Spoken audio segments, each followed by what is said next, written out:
তোমাকে আমি আল্লাহ সৃষ্টি করেছি, তুমি তো মানুষ ছিল না, তুমি কোনোদিন আবেদন করো নাই। আমি আল্লাহ যদি চাইতাম তোকে আমি বনের আমি হিংস্র প্রাণী বানাইতাম, সুন্দর বনের হিংস্র প্রাণী বানাইতাম। তোকে আমি হিংস্র প্রাণী বানাই নাই, তোরে সাগর বানাই নাই, বিচ্ছু বানাই নাই, বাঘ বানাই নাই, ভাল্লুক বানাই নাই, গাধা বানাই নাই, গরু বানাই নাই। আমি আল্লাহ তোরে আমি সৃষ্টি করেছি আশরাফুল মাখলুকাত মানুষ। আল্লাহ তাআলা বলেন লাকাদ খালাকনাল ইনসানা ফি আহসানি তাকওয়িম। আমি আল্লাহ তাকে উত্তম ভাবে সৃষ্টি করেছি রে বান্দা। আমার একটা উদ্দেশ্য আছে, ও বান্দা বান্দি, তোমাদেরকে আমি এমনি সৃষ্টি করি নাই। আমার উদ্দেশ্য হলো তোমরা আমার ইবাদত করবে, তোমরা আমার গোলামি করবে, তোমরা আমার দাসত্ব করবে। আমি আমার নবীর মাধ্যমে তোমাদের কাছে একটা কালামুল্লাহ শরীফ দিয়েছি। 3 বছর জিন্দেগি ভরে তোমাদের যা কিছু প্রয়োজন, এই 30 পারা একটা কালামুল্লাহ শরীফ আমি আল্লাহ দিয়েছি। এইখানে তোমাদের চলার জন্য কিভাবে চলবে, কোন পথে চলবে, কোনটা ইহদিনাস সিরাতাল মুস্তাকিম, কোনটা সঠিক রাস্তা। এই কোরআনের দিকে যদি আসো, কোরআনের দিকে যদি আহো, কোরআনের দিকে যদি ইশারা দাও, কোরআন যদি পড়ো, কোরআন যদি বুঝো, এই কোরআনের মধ্যে পেয়ে যাবে ইহদিনাস সিরাতাল মুস্তাকিম, সঠিক রাস্তা কোনটা। রাস্তা হলো দুইটা। আল্লাহর নবী সাল্লাল্লাহু আলাইহি সাল্লাম সাহাবাদেরকে বলেন, আমার সাহাবীরা শোনো, তোমরা যদি কোনো আরবের বুকে গিরিপথে দিয়ে তোমরা যাও, যেই দিকে রাস্তার মধ্যে কাটা আছে, ওই রাস্তা দিয়ে তোমরা যদি যাও, তোমরা কিভাবে সেই রাস্তা দিয়ে যাবে? সাহাবীরা বলে, ইয়া রাসূলুল্লাহ, ইয়া হাবিবাল্লাহ, আমরা যখন গিরিপথ দিয়ে যখন যাব, যেই জায়গার মধ্যে আমরা দেখবো কাটা আছে, কাটার গাছ আছে, আমরা যদি এই দিকটা যাইতে চাই, শরীরের মধ্যে লাগবে, যার কারণে আমরা গাছগুলাকে পরিষ্কার করে দেই, ক্লিয়ার করে দেই, যেন আমরা সহজেই চলে যেতে পারি, আমাদের শরীরের মধ্যে যেন কাটা না লাগে, আমাদের জামার মধ্যে যেন কাটার আসর না লাগে। এই কারণে আমরা কাটাগুলাকে সরাইয়া আস্তে আস্তে আমরা রাস্তা পথে পাড়ি দেই। আল্লাহর নবী সাল্লাল্লাহু আলাইহি সাল্লাম বলে, শোনো, দুনিয়ার মধ্যে যখন তোমরা চলবা, দুইটা রাস্তা, একটা রাস্তা হলো কাটা যুক্ত, আরেকটা হলো কাটা মুক্ত। রাস্তা কয়টা?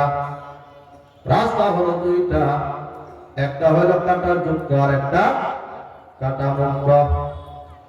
কাটা দুইটা যুক্ত আছে, এই কাটা যুক্ত রাস্তা অতিক্রম করে আপনাকে পার হতে হবে। সেটা হলো দুনিয়ার মধ্যে যখন আপনি ঈমানের পরিচয় দিবেন, ঈমানের পরিচয় দিবেন, মুসলমান হিসাবে দাবি করবেন, মুমিন হিসাবে দাবি করবেন। মুমিন হিসাবে যখন দুনিয়ার মধ্যে চলাচল করবেন, আপনার কাছে বিভিন্ন ভাবে দেখবেন দুনিয়াবি যত ঝামেলা আপনার কাছে আসবে, আপনাকে গালমন্দ করবে, আপনাকে বিভিন্ন তহমত দিবে। যেমনি করে আমার নবী যখন কালিমার দাওয়াত দিচ্ছিলেন, আল্লাহর নবীকে যখন আল্লাহ রাব্বুল আলামিন নবুয়ত দিয়ে দিলেন, নবুয়ত পাওয়ার পরে সর্বপ্রথম নিজের ঘরের মধ্যে দাওয়াত দিয়েছেন। দাওয়াত দিয়ে আস্তে আস্তে যখন বের হয়ে গেলেন, মক্কার মানুষগুলোকে দাওয়াত দেন, আহ্বান করেন, ইয়া আইয়ুহান নাস কুলু লা ইলাহা ইল্লাল্লাহ তুফলিহুন। ও মক্কার মানুষেরা, তোমরা এক আল্লাহর বিশ্বাস করো, এক আল্লাহর প্রতি ঈমান আনো, আমাকে নবী বলে ঘোষণা করো, নবী বলে ঘোষণা করো। এই মক্কার কাফিররা আল্লাহর নবীকে এতদিন 40 বছর পর্যন্ত জিনাকে আল আমিন উপাধি দিয়েছিল, চরম বিশ্বাসী উপাধি দিয়েছিল। কারণ ওই সময় আবু জেহেল, উতবা, শাইবা, ওয়ালিদ ইবনে মুগীরা বরাবর নেতা ছিল। তাদের কাছে জনগণ আমানত রাখে নাই। তাদের মসজিদ ও সম্পদগুলো আব্দুল্লাহর ছেলে মুহাম্মদ সাল্লাল্লাহু আলাইহি ওয়াসাল্লামের কাছে জমা রেখেছিলেন। তারা জানে আবু জেহেলের কাছে আমাদের সম্পদ আমানত নয়, নিরাপত্তা নয়। আবু জেহেলের কাছে, উতবার কাছে, শাইবার কাছে আমরা আমাদের সম্পদগুলো গুচ্ছ রাখার মতো আমানতদারি আমরা দেখি না। মক্কার মধ্যে এমন একজন মানুষ আছে, সেটা হলো আব্দুল্লাহর ছেলে মুহাম্মদ, যার মধ্যে কোনো দুনিয়াবি কোনো লোভ নাই। কোন সুবহানাল্লাহ। মক্কার কাফেররা আল্লাহর নবীকে নবুয়ত হওয়ার আগে আমানত রাখতেন, চরম বিশ্বাসী বলে ঘোষণা করতেন, আল আমিন বলে উপাধি দিয়ে দিলেন। যখনই তিনি নবুয়তের দাওয়াত দিলেন, এক আল্লাহর বিশ্বাসী বলে দাওয়াত দিলেন, দাওয়াত দেওয়ার সঙ্গে সঙ্গে আমার নবীর বিরোধিতা করা শুরু করে দিল। বলতে লাগলো, মুহাম্মাদের কথা তোমরা শুনিও না, মুহাম্মদ হলো পাগল, মুহাম্মদ হলো জাদুঘর, তার কাছে তোমরা যাইও না, তার কথা তোমরা শুনিও না।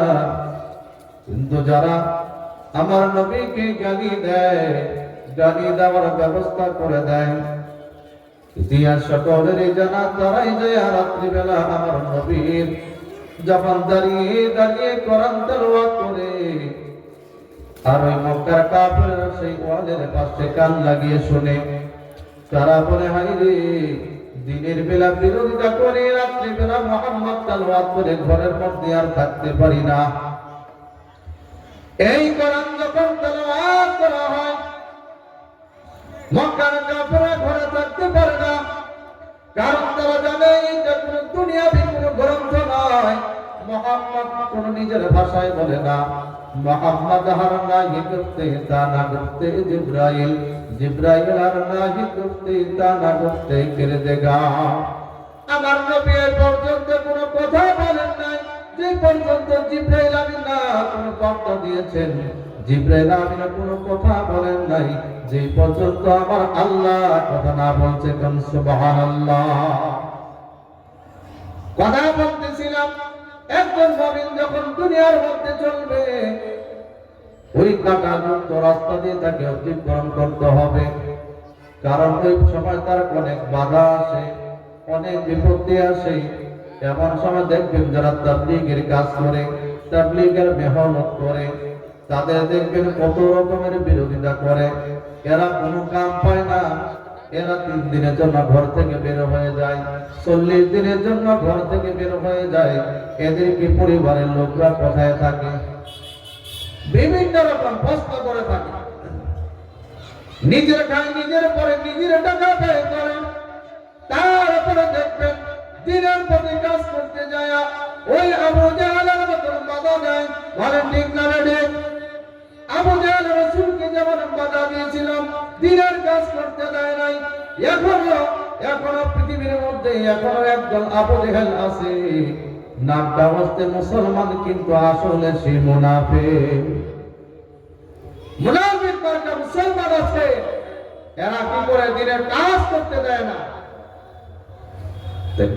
তাবলীগ জামাতের ভাইয়েরা নিজের খায়, নিজের পরে, নিজে খায়, নিজের পরে যায় মানুষকে দাওয়াত দেয়। ওই আল্লাহর নবী সাল্লাল্লাহু আলাইহি সাল্লাম প্রথম কথা বলেছিলেন নবুয়ত পাওয়ার পরে, ইয়া আইয়ুহান নাস কুলু লা ইলাহা ইল্লাল্লাহ তুফলিহুন। হে মানুষ সকল বলো, আল্লাহ ছাড়া কোনো মাবুদ নাই, কোনো ইলাহ নাই, এক আল্লাহর বিশ্বাসী হও।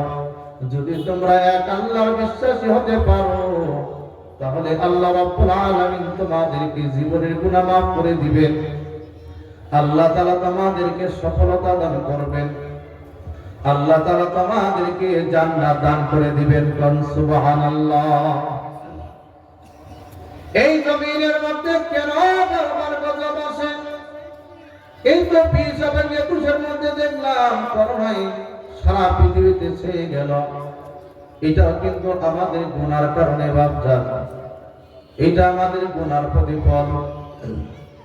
আমাদের গত শুক্রবারে আমাদের দেশে ভূমিকম্প হয়ে গেল। ভূমিকম্প কেন হয়? ভূমিকম্প দিয়ে আল্লাহ তাআলা ঈমানদারদেরকে পরীক্ষা করেন, ঈমানদারদেরকে পরীক্ষা করেন আর গুনাহগারদেরকে সাবধান করে দেন। যখন কোন আল্লাহর পক্ষ থেকে আযাব এসে যায়, ওই গুনাহগার বান্দা তার মধ্যে পড়ে যায়, আর একজন নেককার বান্দাও কিন্তু পড়ে যায়। কিতাবের মধ্যে বলেন وَلَنَبْلُوَنَّكُمْ بِشَيْءٍ مِّنَ الْخَوْفِ وَالْجُوعِ وَنَقْصٍ مِّنَ الْأَمْوَالِ وَالْأَنفُسِ وَالثَّمَرَاتِ وَبَشِّرِ الصَّابِرِينَ। আল্লাহ রাব্বুল আলামিন বান্দাদেরকে, ইমানদার বান্দাদেরকে এরকম মাঝে মধ্যে আল্লাহর পক্ষ থেকে আযাব দেখাইয়া সাবধান করে দেন, পরীক্ষা নেন। ও ইমানদার বান্দা, তুমি কতটুকু সবর করতে পারো? অবশ্যই সাবিরিন, তোমাকে যে পরীক্ষাগুলো নেওয়া হচ্ছে, এই পরীক্ষার মধ্যে তুমি উত্তীর্ণ হতে পারতেছো কিনা, না তুমি ফেল করে যাচ্ছ। যারা দেখবেন 5 ওয়াক্ত নামাজ পড়ে, তাহাজ্জুদের নামাজও পড়ে, দেখা গেছে ওই ব্যক্তি বিপদের মধ্যে বেশি পড়ে যায়। এখন পাশের বাড়ির লোক বলে দেখছো ওই ভাইরা 5 ওয়াক্ত নামাজ পড়ে, ওই ভাবিও না পর্দা করে, তাহলে এত বিপদ কেন? ঠাট্টা করে ঠাট্টা। আসলে আল্লাহ রাব্বুল আলামিন ওই পরিবারের মধ্যে বিপদ দেন, দিয়া পরীক্ষা করেন বান্দা, তোমাকে যে বিপদটা দিলাম, এই বিপদের মধ্যে তুমি কতটুকু সবর করতে পারতেছো? ওইখানে আল্লাহর পরীক্ষার মধ্যে যদি তুমি উন্নীত হয়ে যাও, তাহলে তুমি মুমিন। আল্লাহ রাব্বুল আলামিন বলেন قد أفلح المؤمنون الذين هم في صلاتهم خاشعون। আল্লাহ তাআলা এখানে মুমিনের সিফাতগুলো বর্ণনা করেছেন।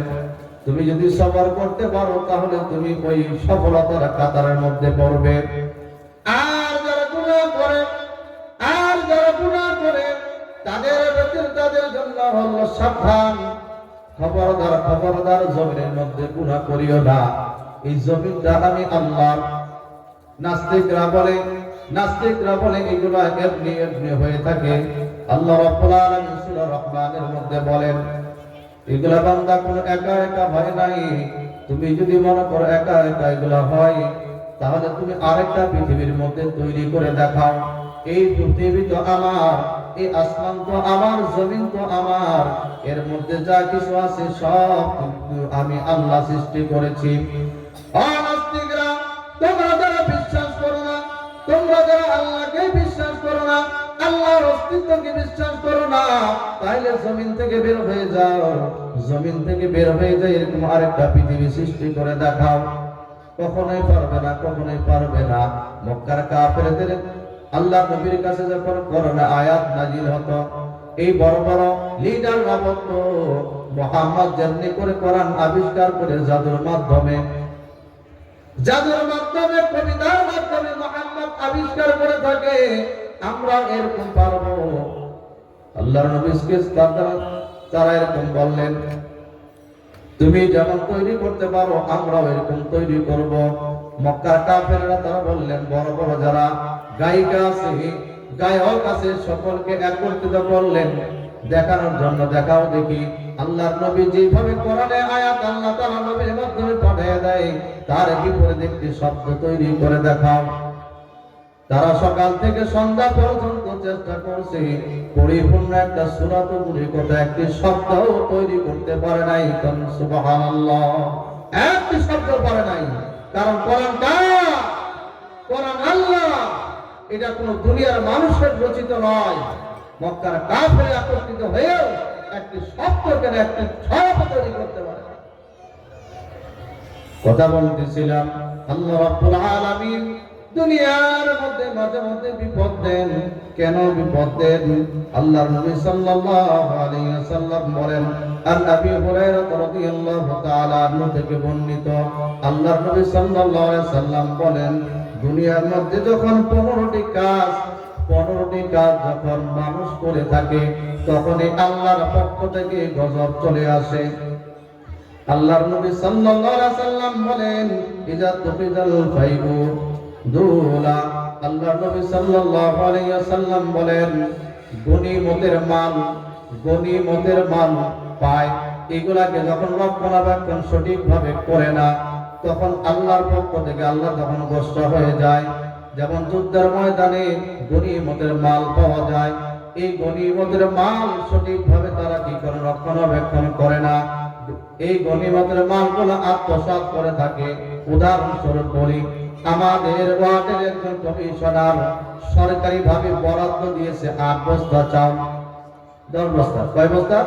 10 বস্তা চাউল দিয়েছে জনগণকে দেওয়ার জন্য, এটা আমার। কিন্তু সেখান থেকে 2 বস্তা চাল জনগণকে দিছে আর 8 বস্তা চাল আত্মসাৎ করছে। তাইলে এই যে মালটাকে যে আত্মসাৎ করলো, এটা ভালো কাজ করছে না খারাপ কাজ করছে? খারাপ কাজ, অন্যায় কাজ করছে। এই অন্যায় কাজ যখন করে আল্লাহ তাআলা সহ্য করে না, তখনই আল্লাহর পক্ষ থেকে আযাব চলে আসে। দ্বিতীয় নাম্বার বলেন ওয়াল আমানাতু মাগনামান।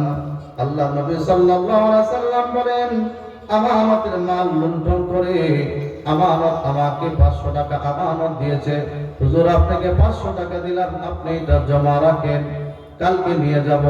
যখন কালকে আসছে 300 টাকা খরচ, 200 টাকা দেন। বলতে হুজুর 500 টাকা দিলাম, আর টাকা কি করলেন? বলছেন খরচ হয়ে গেছে, এখন দেন, আমার তো প্রয়োজন, খরচ করে ফেলছি, আমাদের খেয়ানত করলো। এরকম কাজ কেউ যদি করে থাকে আমার আল্লাহ তার প্রতি রাগান্বিত হয়ে যান। দ্বিতীয় নাম্বার বলেন যাকাতু মাকরুমা। আল্লাহ নবী সাল্লাল্লাহু আলাইহি সাল্লাম বলেন তৃতীয় নাম্বার যাকাতকে জরিমানা মনে করা। আল্লাহ তাআলা যাকাতের বিধান দিয়েছেন। আল্লাহ তাআলা বলেন ওয়াকিমুস সালাত ওয়া আতুজ যাকাত। আর আমরা কি বলি? আমরা বলি নামাজ আর রোজা।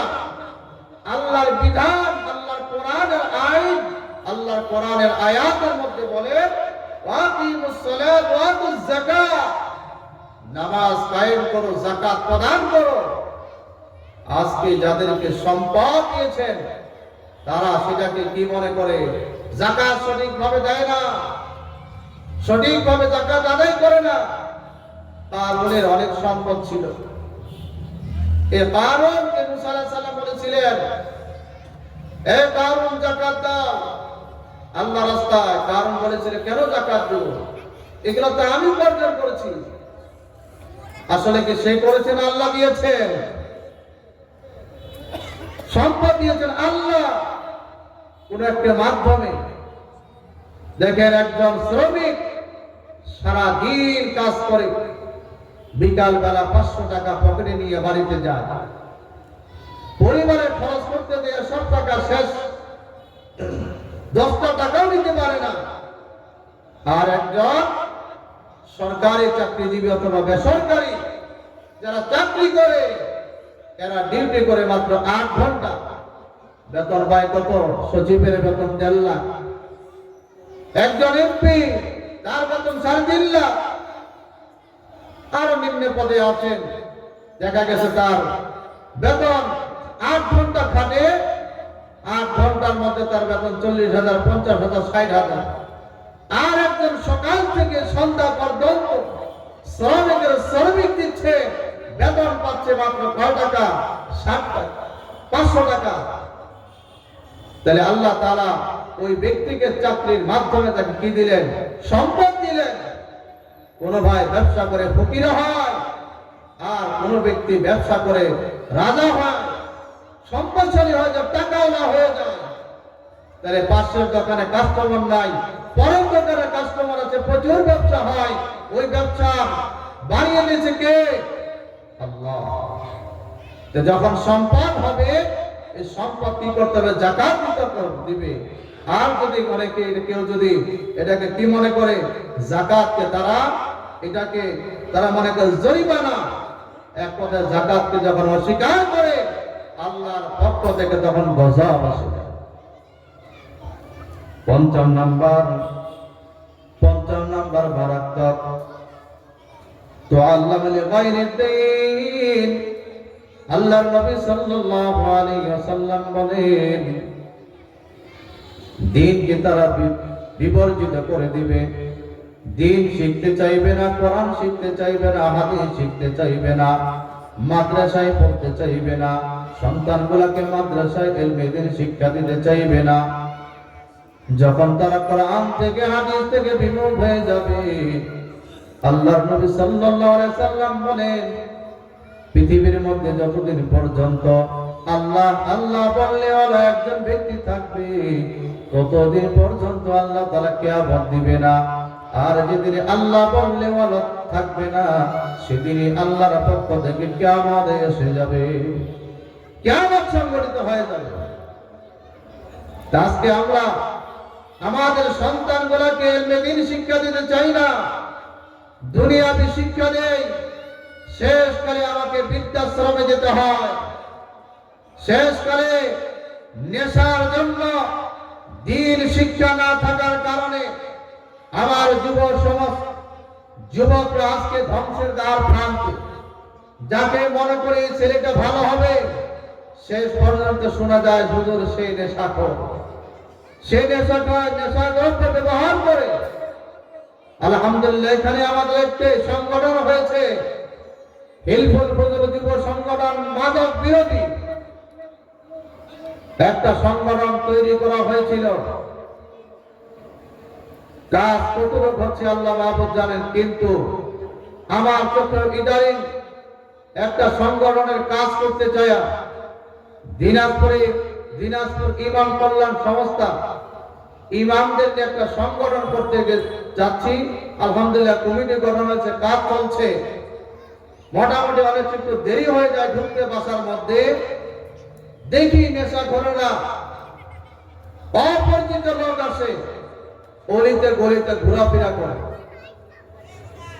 একা থাকি, বলতে পারি না, চোখ দেখি, মুখ বন্ধ রাখতে বাধ্য।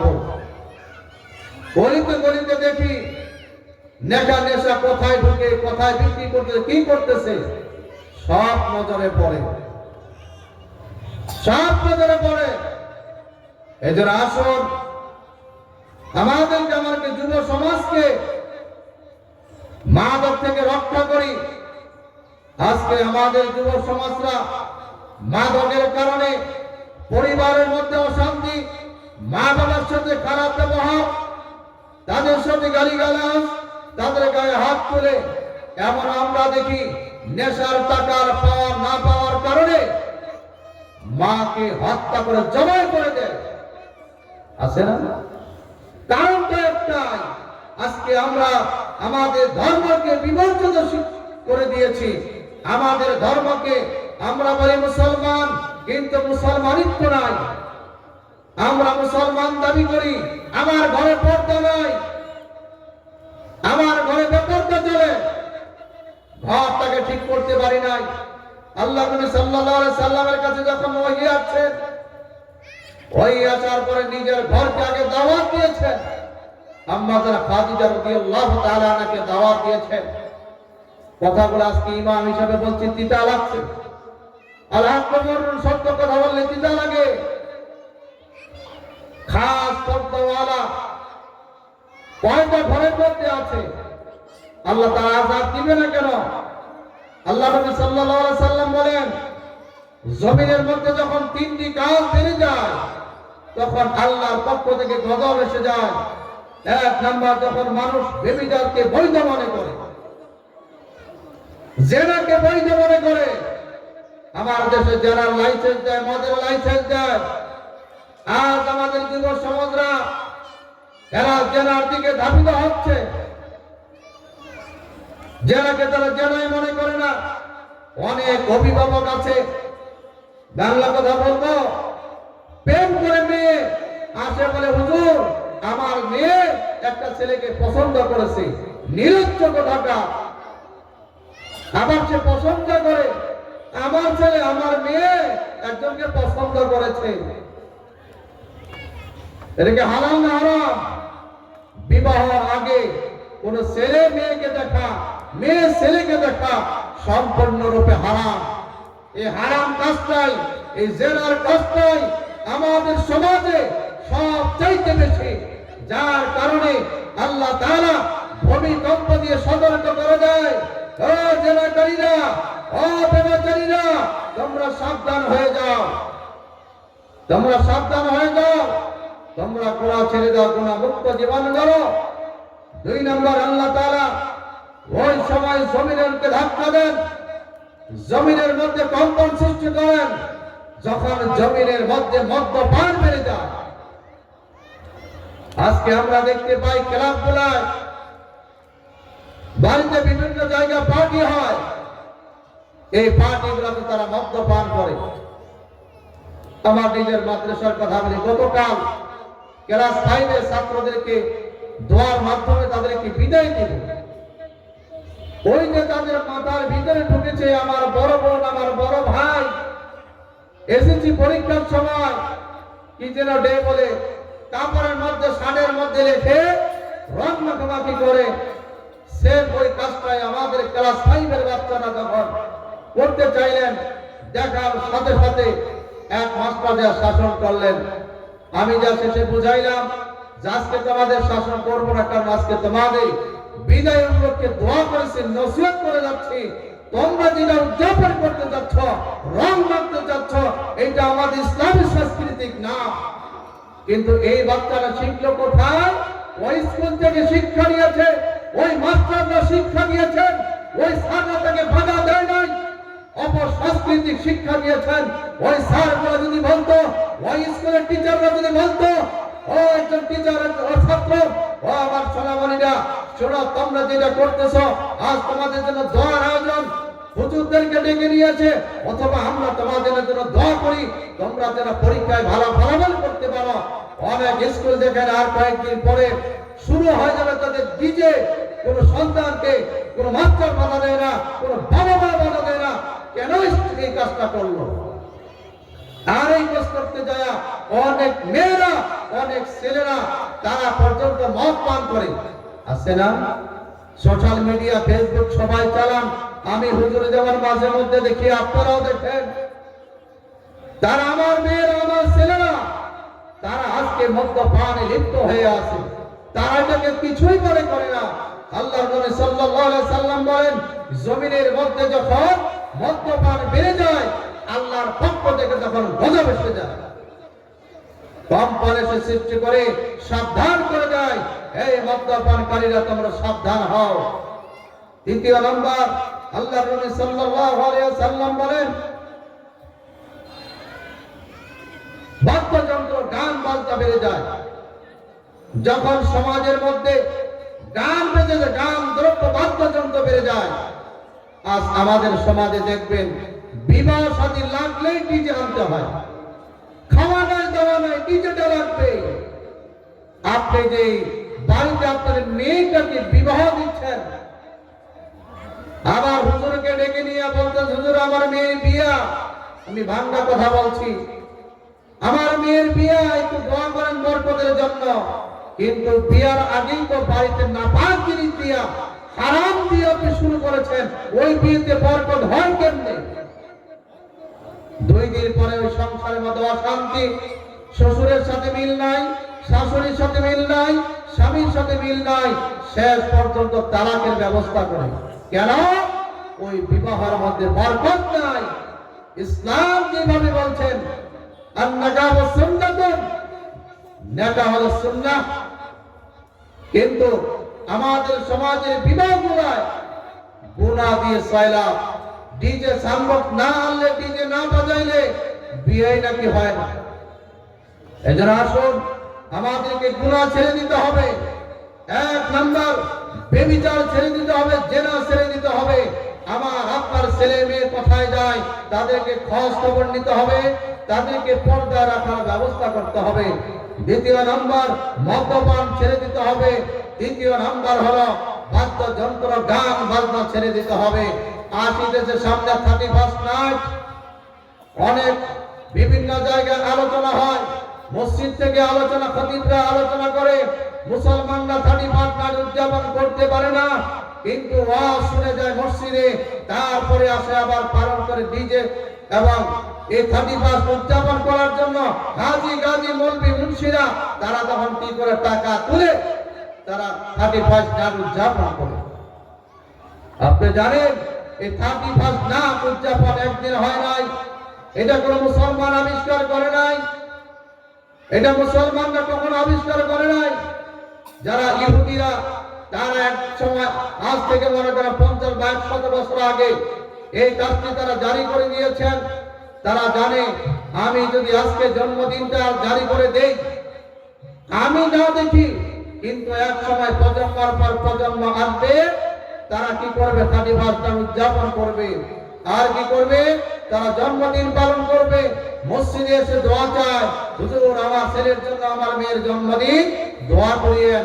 আবার বাড়িতে যাওয়ার পরে সম্পূর্ণ ইসলাম বিরোধী যত কার্যকলাপ আছে সবগুলা করছে। তাহলে দোয়ার ফায়দা কি ভাই? এজন্য আসুন, আল্লাহ নবী সাল্লাল্লাহু আলাইহি সাল্লাম বলেন জমিনের মধ্যে আল্লাহর পক্ষ থেকে গজব আসে ওই সময় যখন মানুষ দ্বীনকে বিবর্জিত করে দেয়, দ্বীনকে ছেড়ে দেয়, ওই সময় আল্লাহর পক্ষ থেকে আযাব এসে যায়, গজব এসে যায়। 5 নম্বরে আলোচনা আমার হচ্ছে 5 নম্বরে আল্লাহর নবী সাল্লাল্লাহু আলাইহি সাল্লাম বলেন পুরুষরা তার স্ত্রীর আনুগত্য করবে। যখন পুরুষরা নারীর আনুগত্য করবে আল্লাহর পক্ষ থেকে তখন গজব নাযিল হয় জমিনের মধ্যে। আজ প্রতিটা ঘরে ঘরে নেতৃত্ব দিচ্ছে কারা? নারীরা, যার কারণে আজ সমাজের মধ্যে অশান্তি। নারীদেরকে থাকতে বলছেন ঘরে, আজ তারা নেতৃত্ব দিয়ে ঘর থেকে বের হয়েছেন। স্বামী থাকে পিছনে, বউ থাকে সামনে। স্বামীর মানি ব্যাগ খালি, বেরিটি ব্যাগ থেকে ভাড়া বের করে অটো ভাড়া দেয়। আছে না?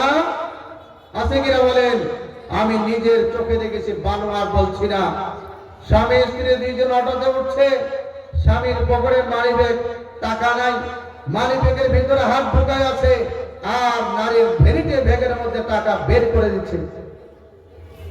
আজকে আমরা পুরুষরা, দায়িত্ব ছিল পুরুষরা নেতৃত্ব দিবে, সেখানে নারীরা নেতৃত্ব দিচ্ছে। আমার কথা নয়, রাসূল সাল্লাল্লাহু আলাইহি সাল্লাম বলেন পুরুষ তার যখন নারীর আনুগত্য করবে তখন আল্লাহর পক্ষ থেকে আযাব আসবে। 6 নাম্বার, কিন্তু তারা মায়ের অবাধ্য হবে। 5 নাম্বার, নারীর আনুগত্য করবে, স্ত্রীর আনুগত্য করবে, আর মায়ের অবাধ্য হবে। আছে না এগুলা? সমাজের মধ্যে আজ অনেক পরিমাণে বৃদ্ধি পেয়ে গেছে। স্ত্রীর কথা শুনে মার ভালো কথা বলে, মার কথা শুনে না, বাবার কথা শুনে না। স্ত্রী যা বলে যে চলো আজকে অমুক জায়গার মধ্যে আমরা যাবই যাব, চলো যাই, যদি মা যদি বলে বাবা আজকে যাইস না, বাবার কথা শুনে না, মায়ের কথা শুনে না। আল্লাহ রাব্বুল আলামিন কোরআনের মধ্যে বলেন وَقَضَى رَبُّكَ أَلَّا تَعْبُدُوا إِلَّا إِيَّاهُ وَبِالْوَالِدَيْنِ إِحْسَانًا إِمَّا يَبْلُغَنَّ عِندَكَ الْكِبَرَ أَحَدُهُمَا أَوْ كِلَاهُمَا فَلَا تَقُل لَّهُمَا أُفٍّ وَلَا تَنْهَرْهُمَا وَقُل لَّهُمَا قَوْلًا كَرِيمًا। বলে আল্লাহু আকবার। আল্লাহ রাব্বুল আলামিন কোরআনের মধ্যে বলে দিচ্ছেন, বান্দারে তোমরা যদি মাকে পাও তো উভয়জনকে পাও। আল্লাহর ইবাদত 1 নম্বরে করবে, এরপরে মা বাবার আনুগত্য করবে।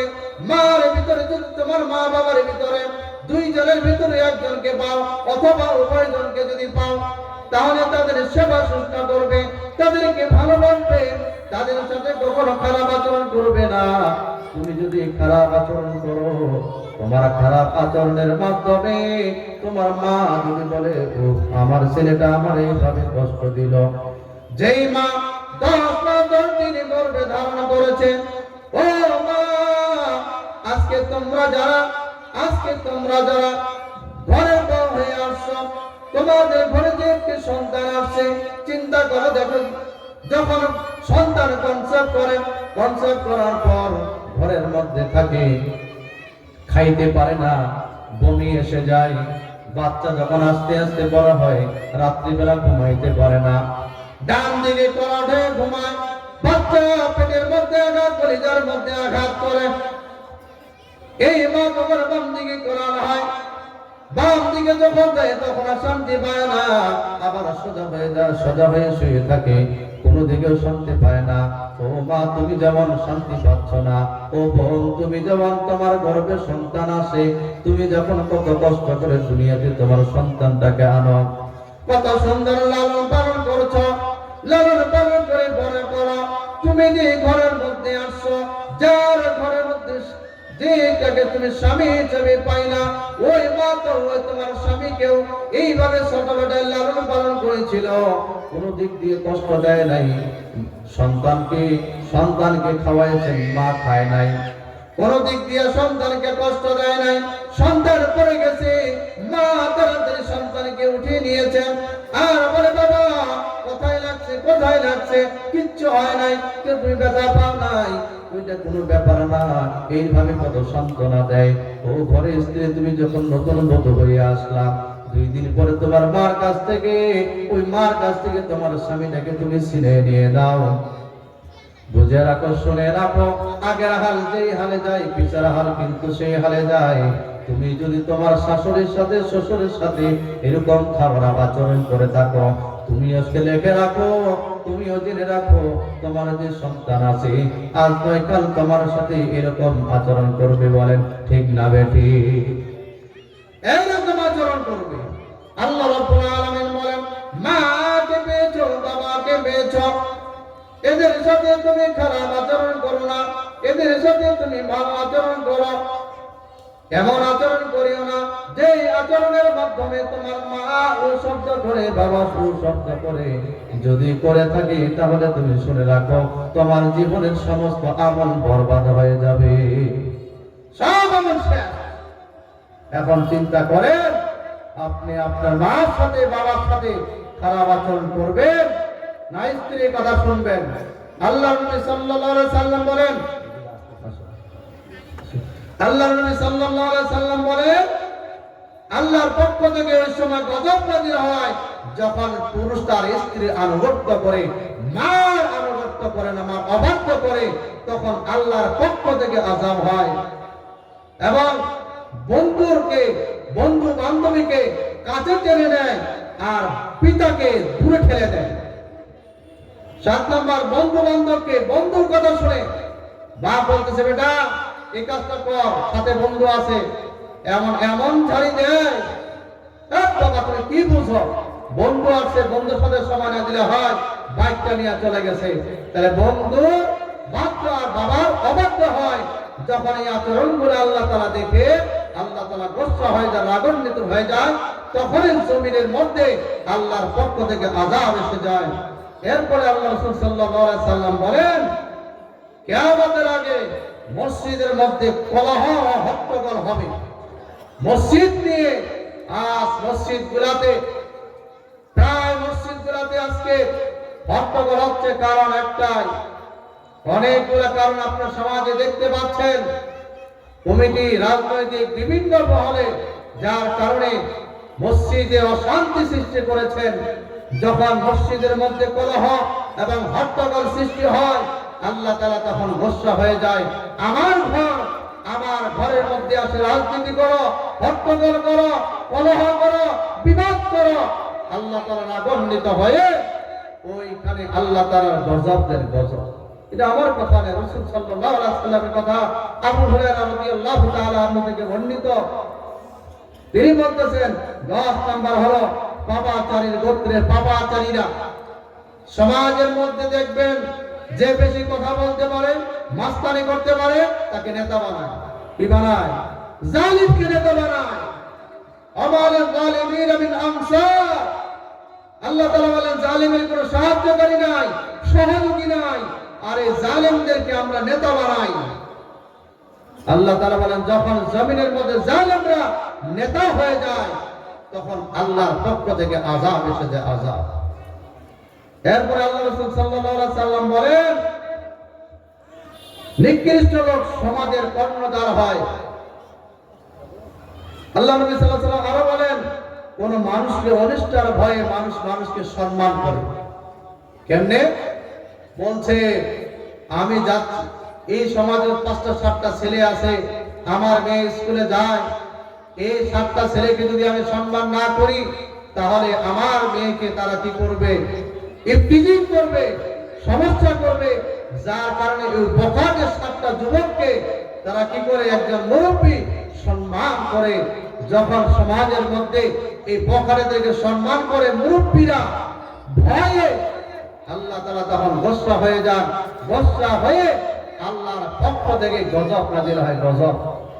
এই জন্য আল্লাহর পক্ষ থেকে যে মাঝে মাঝে কম্পন সৃষ্টি হয়, ভূমিকম্প হচ্ছে, এই ভূমিকম্প এমনি এমনি আসে না বাপজান, এই ভূমিকম্পগুলো আসে আমার আপনার গুনার কারণে। এই জন্য আসুন গুনাহ মুক্ত জীবন করি, গুনাহ মুক্ত সমাজ করি, তাহলে ইনশাআল্লাহ আমরা সফলতা অর্জন করতে পারবো। আল্লাহর নবী সাল্লাল্লাহু আলাইহি সাল্লাম যে আদর্শ বলে গেছেন, আল্লাহ নবী সাল্লাল্লাহু আলাইহি সাল্লাম তিনি আমাদের আদর্শ রোল মডেল। আমরা রাসূলের আদর্শ গ্রহণ করব। আজকে আমার সন্তানরা, আমার ছেলেরা, আমার মেয়েরা তারা মডেলিং এর অনুসরণ করে, তাদেরকে কখনো আমরা শিক্ষা দেই না, দীক্ষা দেই না। কার অনুসরণ করতে হবে? অনুসরণ করতে হবে কার? আল্লাহ আল্লাহ রাসূলের অনুসরণ করতে হবে। আমার রাসূল সাল্লাল্লাহু আলাইহি সাল্লাম যেভাবে আমাকে বলছেন জীবন চালাইতে, সেভাবে আমাদেরকে জীবন পরিচালনা করতে হবে। এজন্য আসুন আল্লাহ তাআলা যেন আমাদেরকে গুনাহ মুক্ত জীবন গড়ার আল্লাহ তাআলা যেন আমাদেরকে তৌফিক দান করেন। আখির দাওয়ানা আলহামদুলিল্লাহি রাব্বিল আলামিন। আসসালামু আলাইকুম ওয়া রাহমাতুল্লাহি ওয়া বারাকাতুহু।